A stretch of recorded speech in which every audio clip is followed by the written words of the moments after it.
Hello again! In part 3 of Combat Siege game review. Now, in the last two parts I've showed you the way I'm playing this game, but in this part in particularly I would like to speak about a absolute twist, I would say, about one particular unit, and that unit is train. And I even say train, not trains. Okay, so the guys who play Panzer Rush, they know that when you start in the new map, right, the very first thing you do is to try to capture all train bases. This is like a priority number one, right? And once you take all the train bases, the rest is very easy, because we all know once you own train bases, that's pretty much half of your map is already yours, okay? And we know that. Now, in base attack force, when I started to play, this is exactly the same thing what I've done. So I've took the train base, and what I found that we had one BP-44, and then we've got this new type of train with like a rocket launcher, which requires ammunition. So that was already a bad thing. But then when I look at how they perform, I thought this is like absolute disaster. But at least we've got BP-44, which we can use for attracting the flux and so on, right? Now in Combat Siege, it looks like Studio Hope, they just told us, please do not use trains. We don't want you to use trains.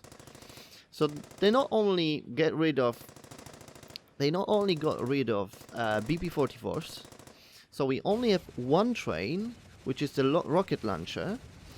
Yes, it has like a double range if the enemy is shooting, but you need to have ammunition train as well. So if you think about it, these trains are not really good for bases. They're only good for other troops, and I can't really see any reason or any reasonable situation where you would want to make them. Yeah, it maybe to help out your alliance where they attack in other bases, and they're nearby tracks, and perhaps you can send those trains. But I think this is absolutely useless piece of unit in this game.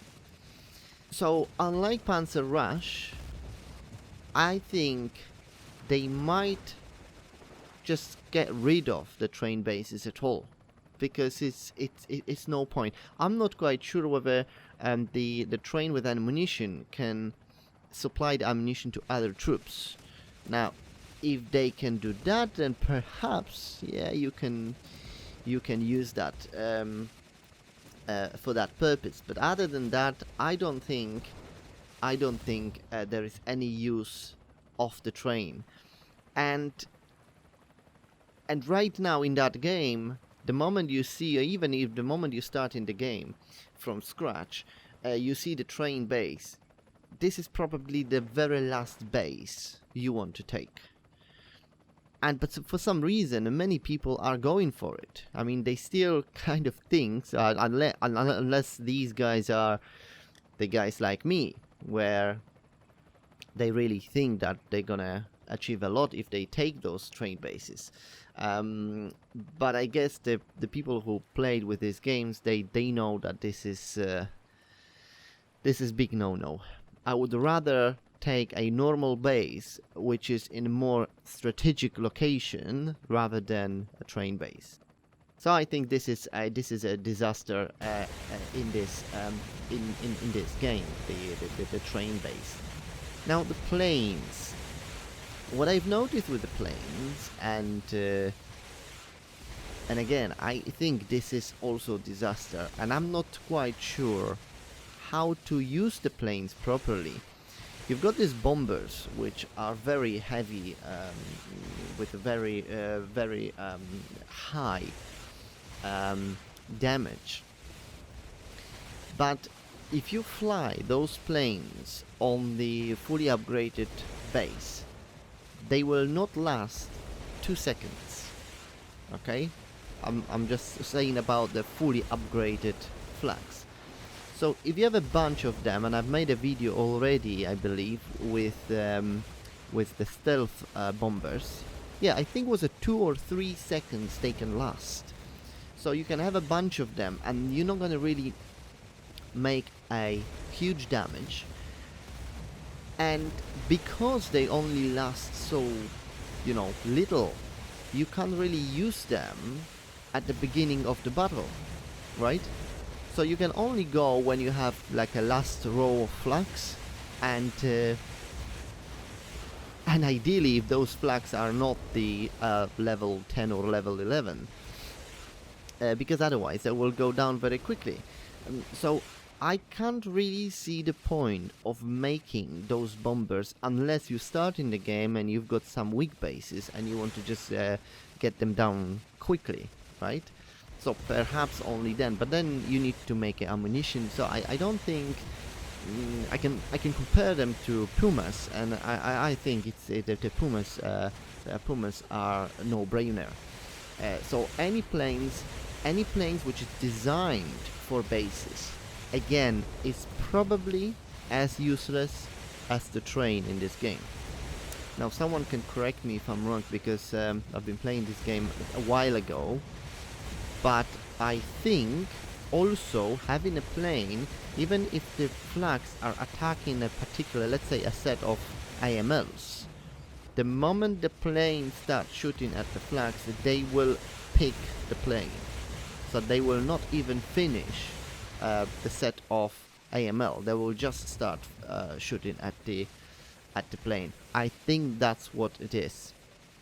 So because of that, I don't think there is any point of making these proper bombers in this game. You can make these jets which have a very strong power against the other troops, and you can use them to attack the base as well as others, and they will not be picked up by flags.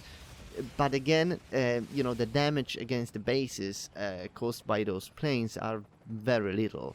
So I would probably put more Pumas, and that will give us a much better results.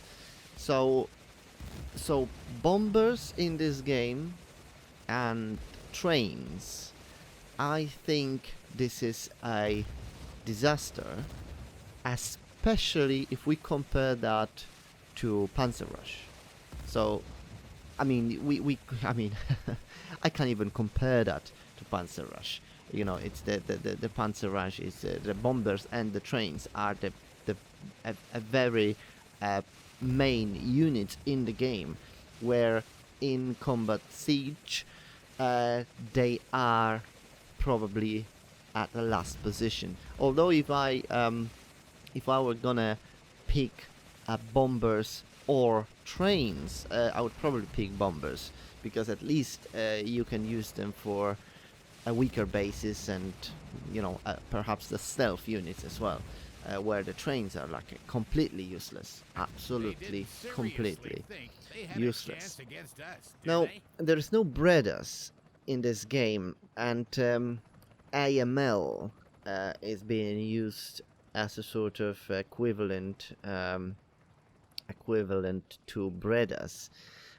Although, again, my experience in this game is not that big at the moment, so it's very hard for me to actually tell or advise what you should build if you're attacking a bases. But I guess that the quantity is important. The same in Panzer Rush. So AML comes in a group of 37, I think. So you've got a couple of those groups, and I think that should give you enough time to, to take the base down. But flags make the base very strong, like a very, very, very strong. So if you see a base with 3 rows of flags, and the flag is like level 7 or level 8, you cannot do it on your own. It's just like almost impossible.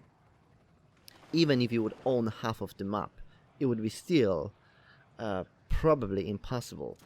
So you need a lot of people with a lots of troops and loads of AMLs to attract the flag, and obviously to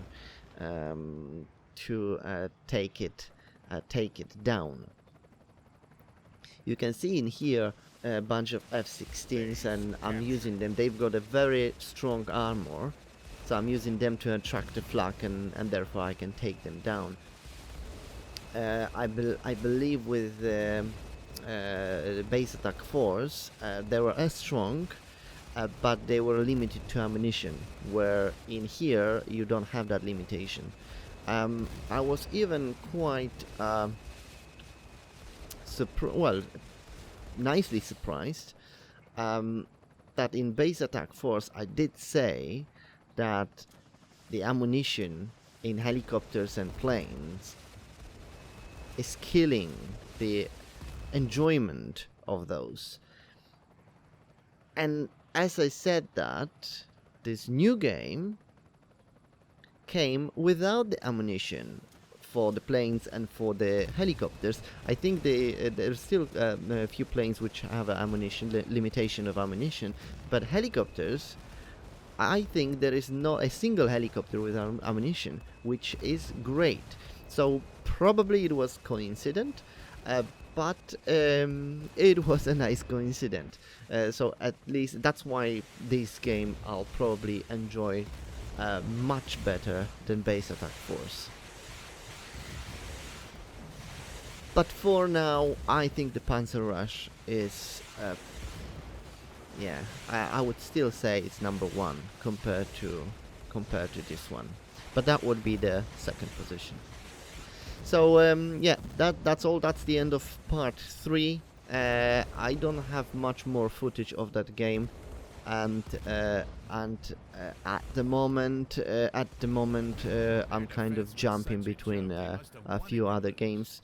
But yes, hopefully if you liked it, if you have any questions regarding certain units, please do ask, and if I don't know, I will definitely ask some of the guys I'm playing with, and I will try to answer all the questions. So thank you very much for watching. Don't forget to subscribe, and I will see you in the next one.